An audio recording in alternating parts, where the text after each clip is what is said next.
Strain सेतु के बारे में जाना।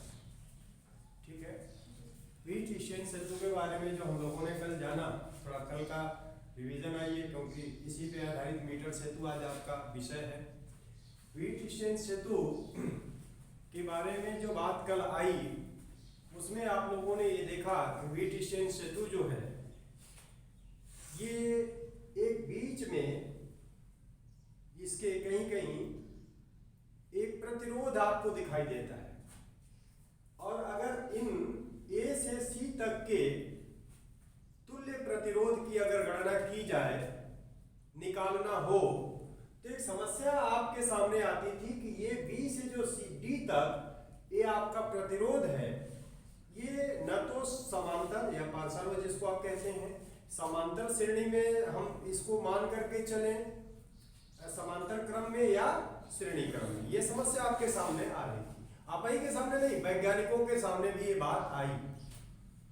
तब इस पर एक सैमुअल हंटर क्रिस्टी, ठीक है, इन्होंने 1833 में एक अपना रिसर्च किया, एक व्यवस्था बनाया। सैमुअल हंटर क्रिस्टी 1833, ये ध्यान रखेगा, इन्होंने बनाया, लेकिन बहुत फाइनल नहीं कर पाए, बहुत स्पष्ट नहीं कर पाए, अपने ढंग से वो उन्होंने निकाला। इसी बात को तो इन्होंने इसी चीज को निकाला, ये कि ये बीच में धारा बहती है, प्रतिरोध है या नहीं है, इसका क्या मामला है। तो ये सैमुअल हंटर क्रिस्टी ने 1833 में खोजा, पता लगाया, लेकिन इतने बढ़िया सिस्टमेटिक ढंग से कह लीजिए या व्यवस्थित ढंग से कह लीजिए या आधुनिक ढंग से कह लीजिए, उसको व्यवस्थित नहीं रख पाए, नहीं बता पाए। इसको जब इन्होंने कुछ खोजा, जैसे पता लगाया, जैसे आप कक्षा 5 में भी रहे होंगे, 8 में भी रहे होंगे, बहुत से लोग विज्ञान बताए होंगे, लेकिन आज जो विज्ञान आप पढ़ते हैं या आने वाले दिनों में जो विज्ञान पढ़ेंगे, आज के विज्ञान से ऊपर पढ़ेंगे। हम लोगों से अच्छे टीचर्स आपको मिलेंगे, वो और भी बातें बताएंगे। आप कल्पना कर लीजिए 8 में, 5 में, 10 में पढ़ के आए हैं, तो यहाँ कुछ अलग आपको लग रहा है। उसी तरह से इन्होंने, ऐसा नहीं कि वो नहीं पढ़ाए या आपको नहीं कुछ बताए, लेकिन आपका लेवल था, आपकी जानकारी थी, जितनी उनकी सोच थी, जितना योग्यता था, उन्होंने बताया, उन्होंने उसमें कोई कमी नहीं की।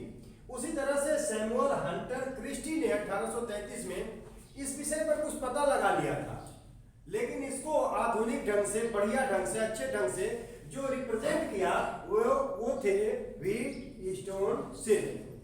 ठीक है, समझ में आया। व्हीट स्टोन थे जो उन्होंने एक सेतु बनाया, ये वैज्ञानिक थे, एक पुल बनाया, और उससे उन्होंने इस बात को प्रूव किया। कल आप लोगों ने देखा एक चीजों को कि ये जो R1 है, R1 by R2 equal to R3 by R4।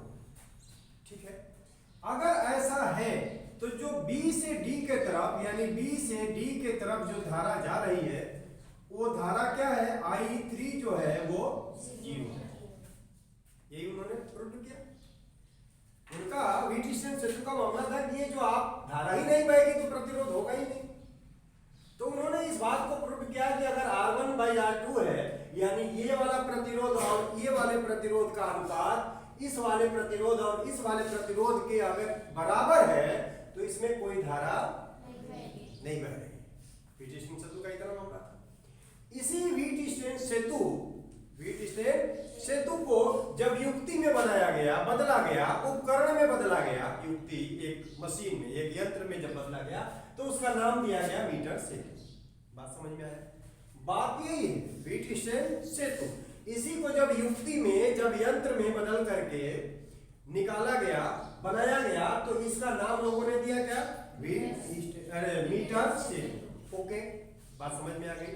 बात यही है, व्हीट स्ट्रेन सेतु का जो ये आपने ग्राफ देखा, इस ग्राफ को किस में बदल दिया गया, मीटर सेतु में, यानी यंत्र में, एक युक्ति में। ओके, अब इसका मामला क्या था, ये मीटर सेतु बना तो कैसे बना, इसका काम क्या था। काम ये था कि एक प्रतिरोध, ही सवाल हो जाता है कि मीटर सेतु का काम क्या है, कार्य क्या है।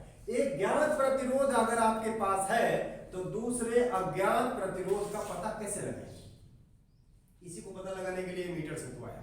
अज्ञात प्रतिरोध का पता लगाने के लिए, अज्ञात प्रतिरोध को ज्ञात करने के लिए मीटर सेतु का उपयोग हुआ। ओके, इतनी बात समझ में आई। अब आप बना कैसे है, इसका ढांचा आपके सामने है। ये यहां से यहां तक 1 मीटर स्केल है जो 1 मीटर की होती है, इसलिए इसका मीटर सेतु नाम भी है। 1 मीटर मीन्स 100 सेंटीमीटर।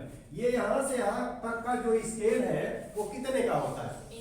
1 मीटर यानी 100 सेंटीमीटर का। इसके बीच में एक तार होता है और ये तार आपका ठीक सेम समझिए, ये मीटर आपका बीच स्टेशन सेतु सेम है। इसके तार जो लगा होता है वो तांबे का लगा होता है और ये आप जानते हैं कि तांबे के तार में प्रतिरोध कम पाया जाता है, कारण इसीलिए वो अच्छा सुचालक है, ये भी आपको पता है। तो तांबे के ये जो तार लगे होते हैं, तांबे के ये जो तार लगे होते हैं, ये तार आकर के यहाँ सी बिंदु है और ये लकड़ी का है। लकड़ी का क्यों? क्योंकि उसमें जो तार है वो लकड़ी आप जानते हैं कि ये अचालक होती है, ठीक है। लेकिन बीच में ये जोड़ करके जो तार यहाँ तक और ये तार यहाँ, फिर दूसरा वाला देखिए, ये आपका बैटरी है या जोड़ दिया गया, ये आपकी कुंजी है। क्योंकि धारा प्रवाहित होगी तभी तो हमको मापना है, धारा को तो बहाना पड़ेगा, प्रवाह करना पड़ेगा। तो ये और बीच में एक युक्ति ये है कि ये भी एक लकड़ी का ही बना, उसमें तार लगा है और बीच में बी पॉइंट है, बीच में बी पॉइंट इससे कनेक्टेड है यहाँ, और ये इससे बी वाले से एक गैल्वेनोमीटर यानी जी लगा है उसका। अब इसको आपको पता है कि ये दोनों तरफ बताता है, जीरो बीच में होता है, इधर भी ऋणात्मक भी और पॉजिटिव, दोनों तरफ उसका मीटर बताता है, जो बीच में सेंटर। ये जॉकी है, जॉकी मतलब एक पेन समझ लीजिए। इस पर से कहीं भी देखे होंगे कभी मापने के लिए, इधर से तार जुड़ा है और ये नोकीला होता है, पॉइंट चेक करते हैं कि कहाँ धारा कितनी बता रहे हैं, जॉकी बोलते हैं। समझ में आया? ये पेन जैसी है, ये लगा है बी पर। हम करते क्या है कि ये ज्ञात प्रतिरोध को यहाँ रख देते हैं, ज्ञात प्रतिरोध को यहाँ, जैसे ये ज्ञात प्रतिरोध है। अब ये भी ये 2-3 चीज आएंगी जो वाइवा में अभी बात आएंगे। ये ज्ञात प्रतिरोध है और ये अज्ञात प्रतिरोध। ओके, मान लीजिए 2 ओम 3 ओम 4 ओम कुछ भी होगा, इसका हमें प्रतिरोध पता नहीं है, इसी को पता लगाना है। एक बात समझ में आए? अब ये जब इसका पता लगाना है तो हम करते क्या है कि ये जॉकी को उठाते हैं, सेल की सप्लाई कर दिया हमने, कुंजी लगा दिया तो विद्युत धारा क्या हो गई? प्रवाहित होने लगी, चलने लगी। अब ये जाकी उठाया और हमने ए पॉइंट पर, ये भी देखिए ये है तो यहाँ तक भी ये है कि नहीं, ये का पोजीशन है। यहाँ अगर हमने जाकी जैसे पेन हम रख रहे हैं, अगर ऐसे रखा तो गैल्वेनोमीटर कुछ ऐसा दिखाने लगा, मतलब ये आपका ये जो सुई है इधर को दिखाने लगा मीटर का। ओके, फिर इसको जब उठाया यहाँ रखा, ये भी सी पॉइंट है, तो यहाँ जब रखा तो यहाँ का जो मीटर था वो इधर को दिखाने लगा। दिखाएगा, जाहिर सी बात है, राइट हैंड की तरफ और ये लेफ्ट हैंड की तरफ। तो इसका मतलब आपके दिमाग में इतनी बात तो आनी चाहिए कि ये बात सही है। अगर ये लेफ्ट और वो राइट दिखाने लगा उस पॉइंट पर, तो जाकी को कहीं बीच में हम रखते जाएंगे तो कहीं ऐसा भी पॉइंट मिलेगा जहां वो सीधे जीरो दिखाएगा।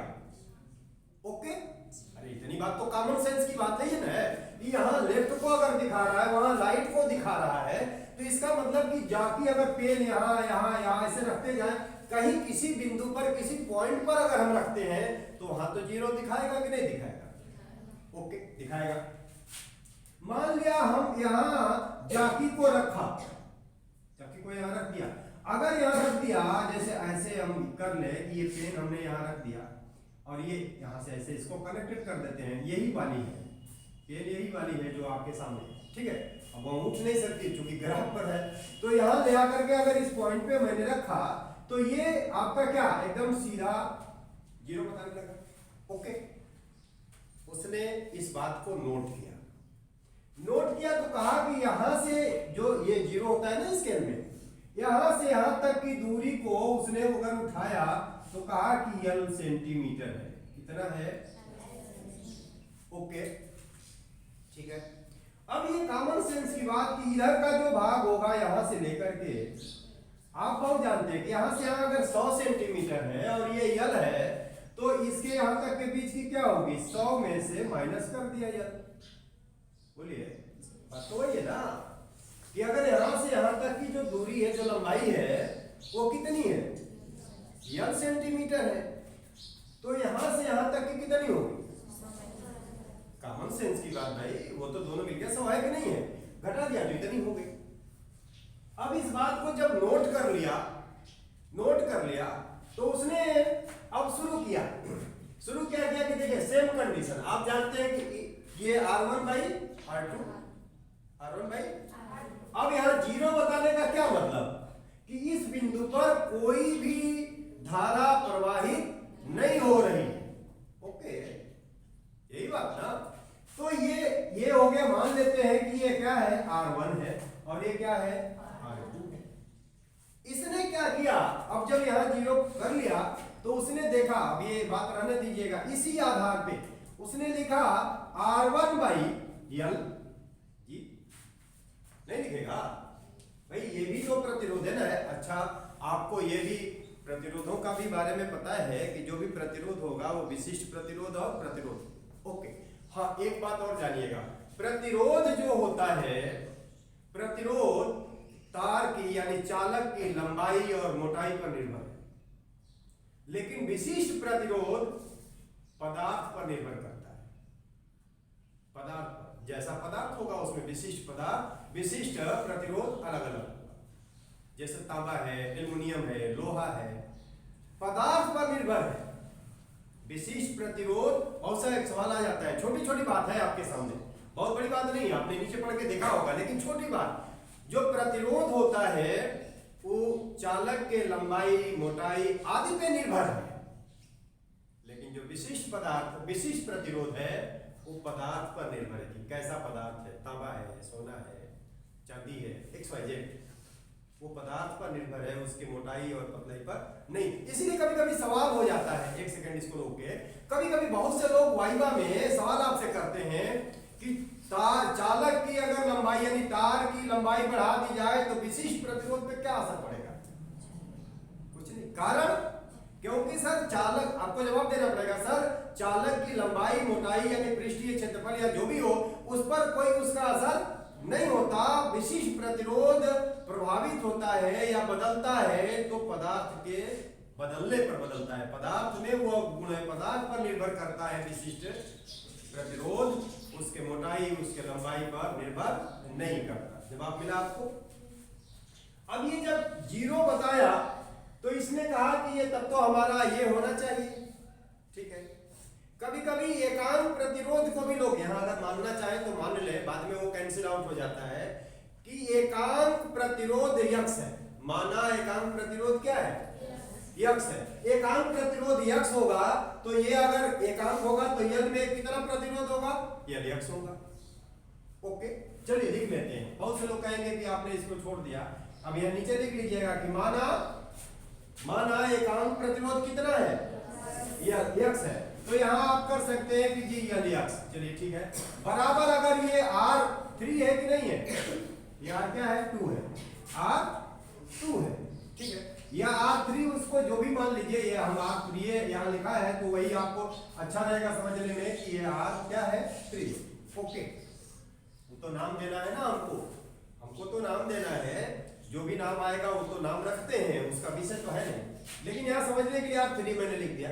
चलो, अब नीचे आपका क्या हो गया, कितनी लंबाई है इसकी, तो आप ये कहेंगे कि यक्स एकांक माना है, जैसे एक पेन की कीमत 5 रुपया है तो चाहे जितनी पेन की कीमत हो 5 का गुणा कर लीजिए, नहीं कर लेते। एक पेन की कीमत अगर 8 रुपये है तो चाहे जितनी पेन पूछा जाए आप 8 का क्या करेंगे।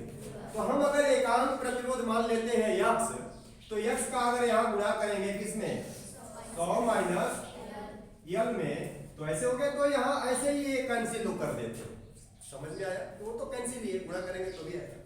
तो यहाँ फिर वही बात लिख देते हैं, अगर नहीं लिखते तो फिर लोग कहते कि ये चीज एकांक प्रतिरोध आपने नहीं लिखा, आप ही कहेंगे तो भी।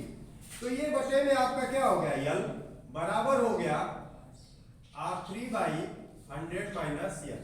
ओके, अब अगर हमको R3 अज्ञात है पता है हमको, R1 तो पता है, ये वाला ज्ञात प्रतिरोध है, वो वाला अज्ञात प्रतिरोध। R3 को छोड़िए, बाकी सब लाइए इधर, तो R1 और इधर कोष्टक में हो जाएगा ब्रैकेट में -L, और बटे में क्या हो गया, L बराबर R3। ये मीटर सेतु से हमको तो यही अज्ञात था, क्या था, यही अज्ञात प्रतिरोध था, इसी को हमको ज्ञात करना था। तो ये अज्ञात प्रतिरोध निकालने के लिए फार्मूला बना कि नहीं बना? यही है मीटर सेतु की खासियत, यही है मीटर सेतु की खासियत। इतने तक बात समझ में आ गई? ओके। अब आपसे सवाल, ये तो बात समझ में आ गई, छोटी सी बात, आपसे लोग छोटे छोटे सवाल करेंगे। मीटर सेतु किस सिद्धांत पर बना है? व्हीटस्टोन सेतु के सिद्धांत पर, व्हीटस्टोन सेतु। अब आपसे बहुत से लोग सवाल करेंगे इन्होंने ही खोजा क्या इसको? नहीं खोजा तो नहीं, आधुनिक इसको मॉडर्न किया, अच्छा किया, सुंदर किया, जो भी आप कह लीजिए, खोजा तो इसको सैमुअल हंटर क्रिस्टी। जैसे आपको विज्ञान मैंने ही थोड़े पढ़ाया, लोग फिजिक्स को मैंने ही थोड़े पढ़ाया, या हम आपको थोड़े पढ़ा, या हम आपको आजीवन थोड़े पढ़ाएंगे। नीचे के लोगों ने आपको बताया, लेकिन इस लेवल पे नहीं बताया था जिस लेवल पे अभी हम बता रहे हैं, या जो हम बता रहे हैं। आने वाले लोग बीएससी जाएं, एमएससी जाएं, फिजिक्स अगर आप लेकर के चलते हैं, आगे बढ़ते हैं, तो हमारे ही जैसा थोड़े बताएंगे, हमसे बहुत डेवलपमेंट में आपको फिजिक्स की तरफ ले जाएंगे। ये तो क्रम से धीरे धीरे, अब बहुत सी चीजें ऐसे सीखनी है हमको कि जो अभी भी हम लोगों को, या हम ही को नहीं, पूरे दुनिया को अभी फिजिक्स में पता नहीं। अरे भाई आप देख लो, 1833 से पहले तो इसके बारे में कोई नहीं जानता था। ओके, समझ में आया? और ये 1866 में इस युक्ति का शुरू हुआ। 66 की बात युक्ति शुरू होने का कारण, बहुत से लोग कहते हैं कि जी ये आप कह देंगे, बहुत से लोगों ने सवाल अगर उठा देंगे कि क्या इससे पहले मीटर सेतु का नहीं था क्या? भैया एक बात समझो, इसमें मीटर सेतु में जो ये सेल लगा है, लेग्रांज से सेल लगा है, ठीक है। अब इस पर भी बहुत से लोग सवाल करते हैं कि लेग्रांज से सेल ही क्यों? ये जो धारा प्रवाहित करता है उसमें बाधा नहीं उत्पन्न करता, लगातार धारा देता रहता है, अन्यथा देता रुकता तो इसका प्रतिरोध निकालना आसान होता क्या? नहीं। तो ये लेग्रांज से सेल की खासियत है, खूबसूरती है। लोग पूछ देते हैं कि क्यों इसी का प्रयोग? तो इसलिए कि ये जब धारा प्रवाहित करता है तो एकदम क्रम से बराबर धारा हमेशा प्रवाहित करता रहता है, इस सेल की खासियत है। इस सेल की खोज जॉर्जेस लेग्रांजी ने किया था, ठीक है, नाम भी मैंने यहां लिख दिया, नोट भी कर लीजिएगा। लेग्रांज सेल जॉर्जेस लेग्रांजी, और ये 1866 में खोजा। बोलिए, ये सेल का खोज 1800, और इसमें दो आपको कैथोड एनोड बनाते हैं नहीं बनाते हैं? तो इसमें जो आपको इलेक्ट्रोड डाला वो अमोनियम क्लोराइड का, और दूसरा जस्ता। दो इलेक्ट्रोड डालते हैं ना बैटरी में, एक अमोनियम क्लोराइड का। इसमें लेग्रांज सेल में यह भी सवाल हो सकता है कि उस सेल में बात मीटर की हो रही है, लेकिन जो लगा है उसके उपकरण पे भी चर्चा हो जानी चाहिए। ये आपको अमोनियम क्लोराइड का और दूसरा जस्ते का इलेक्ट्रोड डाल। इसका विभव कितना होता है? लेग्रांज सेल का विभव तो आप कहिएगा 1.25 से 1.5 तक होता है, ठीक है। इसका विभव कितना होता है? 1.25 से लेके 1.5 तक। ओके, दूसरी बात, अब मीटर सेतु में जो तार लगा होता है वो किसका लगता है? ये जो तार लगे हैं ये किसके लगे हैं? जस्ते के। जस्ता तो समझते हैं ना, किसका? लगातार कौन चीज का? अच्छा, ये आपको लगा जो इसमें तार का प्रतिरोध का जो तार है ये लगता है कांस्टेंट या मैग्नीन, ठीक है, क्योंकि ये पदार्थ के बने होते हैं। ये जो तार है लगा इसमें, ये तार किस पदार्थ के बने होते हैं? मैग्नीन के या कांस्टेंटन के। दूसरी बात, इनका विशिष्ट कारण क्यों है इसी का लगा होता है? इनका जो ये मैग्नीन जो है इसका विशिष्ट प्रतिरोध उच्च होता है, इसका विशिष्ट प्रतिरोध, लेकिन इसका जो प्रतिरोध तापीय गुणांक देखेंगे वो कम होता है। रीजन यही, इसका रीजन यही है कि प्रतिरोध तापीय गुणांक कम होता है, यानी जब ताप देंगे तो प्रतिरोध बढ़ता है, ये भी देखेंगे, और ये घट रहा है तो ये कम होगा। तो आपने देखा इनका विशिष्ट प्रतिरोध उच्च होता है और प्रतिरोध तापीय गुणांक कम होता है। तो इतनी बात आपने देखा, इतनी बात देखा, और इन चीजों पे वाइवा भी आपका तैयार हो गया। कौन सा सेल लगा होता है? इसका कारण क्या है लेग्रांज सेल लगाने का? ये जो धारा को नियमित बराबर प्रवाहित करता रहता है, किसने खोजा, ये भी सवाल हो सकता है।